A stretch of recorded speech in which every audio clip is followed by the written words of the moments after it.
Hello guys, welcome back to my channel. आज मैं आपको एक बहुत ज़्यादा इंटरेस्टिंग और बहुत ही ज़्यादा इन्फॉर्मेटिव टॉपिक को समझाऊंगी।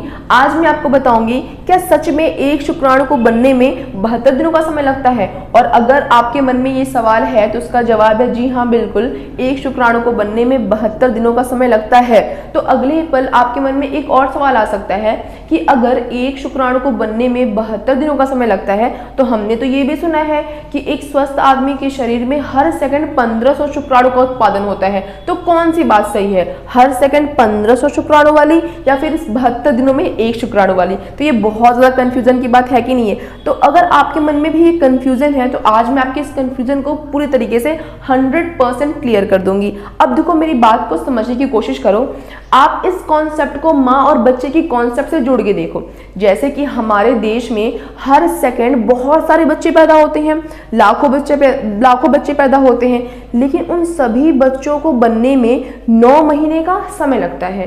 वैसे बिल्कुल आपके शुक्राणु के साथ भी है कि हर सेकंड बहुत सारे शुक्राणु पैदा हो रहे हैं, 1500 शुक्राणु पैदा हो रहे हैं, लेकिन उन सभी शुक्राणु को बनने में हर एक यानी हर 1500 शुक्राणु को बनने में कितने दिन लगे हैं? 72 दिन लगे हैं। यानी जो 72 दिन का प्रोसेस था उसमें कंप्लीट आपका जो शुक्राणु है बिल्कुल मैच्योर हो चुका है, उसका प्रॉपर हेड बन चुका है, उसका प्रॉपर टेल बन चुका है, उसकी बीच की बॉडी बन चुकी है। यानी जो 72 दिन लगे हैं वो आपके शुक्राणु को विकसित करने के लिए लगे हैं। तो आपके शरीर में सिर्फ एक शुक्राणु तो होता नहीं है। आपके मन में ये सवाल आ सकता है ना कि आप कह रहे हो कि एक शुक्राणु को बनने में 72 दिन लगते हैं, बट हम तो हर रोज इजैकुलेट कर देते हैं। तो अगर एक शुक्राणु को बनने में 72 दिन लगते तो हम डेली इजैकुलेट थोड़ी कर पाते। लेकिन आपको ये समझने की बहुत ज़्यादा ज़रूरत है कि आपके पास सिर्फ एक शुक्राणु नहीं है। अगर आपके पास सिर्फ और सिर्फ एक शुक्राणु होता तो आप हर 72वें दिन इजैकुलेट करते। लेकिन क्योंकि हर सेकंड आपकी बॉडी में 1500 बन रहे हैं तो आप क्या करते हो, हर रोज क्या कर सकते हो, इजैकुलेट कर सकते हो। तो ये कॉन्सेप्ट है, इसको बहुत ही ध्यान से समझने की आवश्यकता है और इतना बहुत हार्ड भी नहीं है कि आपको समझ में नहीं आएगा। अगर आप बच्चे वाले कॉन्सेप्ट से रिलेट करो तो बहुत आसानी से समझ सकते हो कि एक बच्चे को बनने में 9 महीने का समय लगा, बट हर सेकंड बहुत सारे बच्चे क्या हो रहे हैं, पैदा हो रहे हैं। सेम वैसे ही आपके स्पर्म के साथ भी है कि एक स्पर्म को कंप्लीट तैयार होने में 72 दिन लगा, बट हर लगातार बहुत सारे क्या हो रहे हैं, स्पर्म प्रोड्यूस हो रहे हैं। क्योंकि देखो, बच्चे बहुत सारे प्रोड्यूस क्यों हो पाए? क्योंकि सिर्फ एक माँ नहीं है, उन सभी बच्चों को पैदा करने के लिए बहुत सारी माएँ हैं। वैसे ही आपके स्पर्म का प्रोडक्शन करने के लिए सिर्फ एक मदर सेल नहीं है, बहुत सारी मदर सेल्स हैं जो कि कंटिन्यूअस लगातार बिना रुके हुए स्पर्म का प्रोडक्शन कर रहे हैं। अब जैसे कि 72 दिन कंप्लीट हुआ तो स्पर्म का प्रोडक्शन हो गया। अब बहुत सारे ऐसे सेल्स होंगे जिनका भी 72वां दिन नहीं आया होगा, कुछ 10वें दिन पे चल रहे होंगे, कुछ 12वें दिन पे चल रहे होंगे, कुछ 20वें दिन पे चल रहे होंगे। जैसे एक साथ बहुत सारे लोगों का 72 दिन कंप्लीट होगा, जैसे उन सबका 72 दिन कंप्लीट होगा आपका स्पर्म का प्रोडक्शन हो जाएगा। वैसे पीछे से और भी लोग चलते हुए आ रहे हैं, किसी का 10 दिन पूरा हुआ है, किसी का 20 दिन पूरा हुआ है, किसी का 60 दिन पूरा हुआ है। तो सिर्फ एक लोगों का पूरा नहीं हुआ है, करोड़ों लोग हैं जिनका 20 दिन पूरा हुआ है, करोड़ों लोग हैं जिनका 25 दिन पूरा हुआ है, करोड़ों लोग हैं जिनका 72 दिन पूरा हुआ है। तो जब करोड़ों लोग हैं तो करोड़ों स्पर्म क्या हो गया, उत्पादन हो गया। वैसे करोड़ों माएँ हैं तो करोड़ों बच्चों का क्या हो गया, उत्पादन हो गया। अब आपको समझ में आया होगा। देखो, इसको डिटेल में समझते हैं।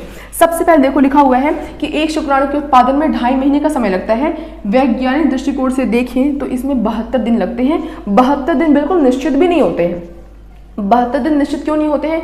क्योंकि ये पुरुष की शारीरिक क्षमता पे भी निर्भर करता है। 72 दिन से कम दिन का भी समय लग सकता है और 72 दिन से ज़्यादा दिन का भी समय लग सकता है। तो देखो, लिखा हुआ है कि यह मनुष्य की यानी कि पुरुष की शारीरिक क्षमता पे निर्भर करता है। इसमें 72 दिन से कम और ज़्यादा का समय भी लग सकता है। देखो, आगे कह रहा है यह एक लंबी चलने वाली प्रक्रिया है। लंबी चलने वाली प्रक्रिया क्यों है? क्योंकि एक छोटा सा शुक्राणु जो कि दिखाई भी नहीं देता, इतना छोटा होता है, उसको बनने में 72 दिन लग रहे हैं। पूरी तरीके से मैच्योर होने में कितने दिन लग रहे हैं? 72 दिन लग रहे हैं। और आगे कह रहा है कि इसमें बहुत ज़्यादा ताकत और संसाधन की आवश्यकता होती है। कितनी आसानी से शुक्राणु थोड़े बन जाते हैं, आपका बहुत ज़्यादा ताकत उसमें खर्च होता है, बहुत सारे संसाधन की आवश्यकता होती है, तब जाकर एक शुक्राणु क्या होता है, तैयार होता है। तो बहुत इसीलिए इतना इंपॉर्टेंट है, इसीलिए शायद इसको एक अमूल्य द्रव्य भी कहा जाता है। क्योंकि जाहिर सी बात है, छोटा सा शुक्राणु जो कि दिखता भी नहीं है, इतना समय ले रहा है, इतनी ताकत ले रहा है, इतने संसाधन को ले रहा है, तो जाहिर सी बात अमूल्य द्रव्य तो है ही। उसके बाद वो कह रहे हैं कि एक स्वस्थ व्यक्ति शरीर में प्रति सेकंड 1500 शुक्राणु का उत्पादन कर सकता है। हर सेकंड 1500 शुक्राणु का उत्पादन हो सकता है, लेकिन उन सभी 1500 शुक्राणु को बनने में कितने दिन का समय लगा था? 72 दिनों का समय लगा था। अब आपको समझ में बात आई होगी। अब देखो आगे कह रहा है कि हालांकि शुक्राणु को विकसित होने में औसतन 72 दिन का समय लग सकता है। अब आगे आपके मन में एक सवाल और भी आ सकता है कि किस उम्र से शुक्राणु का बनने की जो प्रक्रिया है वो स्टार्ट हो जाती है। तो शुक्राणु के बनने की जो प्रक्रिया है वो 11 से 13 साल की जो उम्र होती है ना, उस समय बनना स्टार्ट होता है। और आपकी जब उम्र होती है 17, 18, 19 साल की जब आप हो जाते हो तो उस टाइम पे स्पर्म के प्रोडक्शन के प्रोसेस में बहुत ज़्यादा तेजी आ जाती है। आपकी बॉडी बहुत तीव्रता से शुक्राणु का क्या करती है? उत्पादन करती है। तो आज के इस वीडियो के लिए बस इतना ही। मिलेंगे नेक्स्ट वीडियो में किसी और बहुत ही इंटरेस्टिंग और इन्फॉर्मेटिव टॉपिक के साथ। तब तक अगर आपको मेरी आज की वीडियो इंटरेस्टिंग लगी हो, इन्फॉर्मेटिव लगी हो, तो मेरी वीडियो को लाइक कर देना और ऐसे और इन्फॉर्मेटिव टॉपिक्स के लिए मेरे चैनल को सब्सक्राइब करना। That's all, bye guys.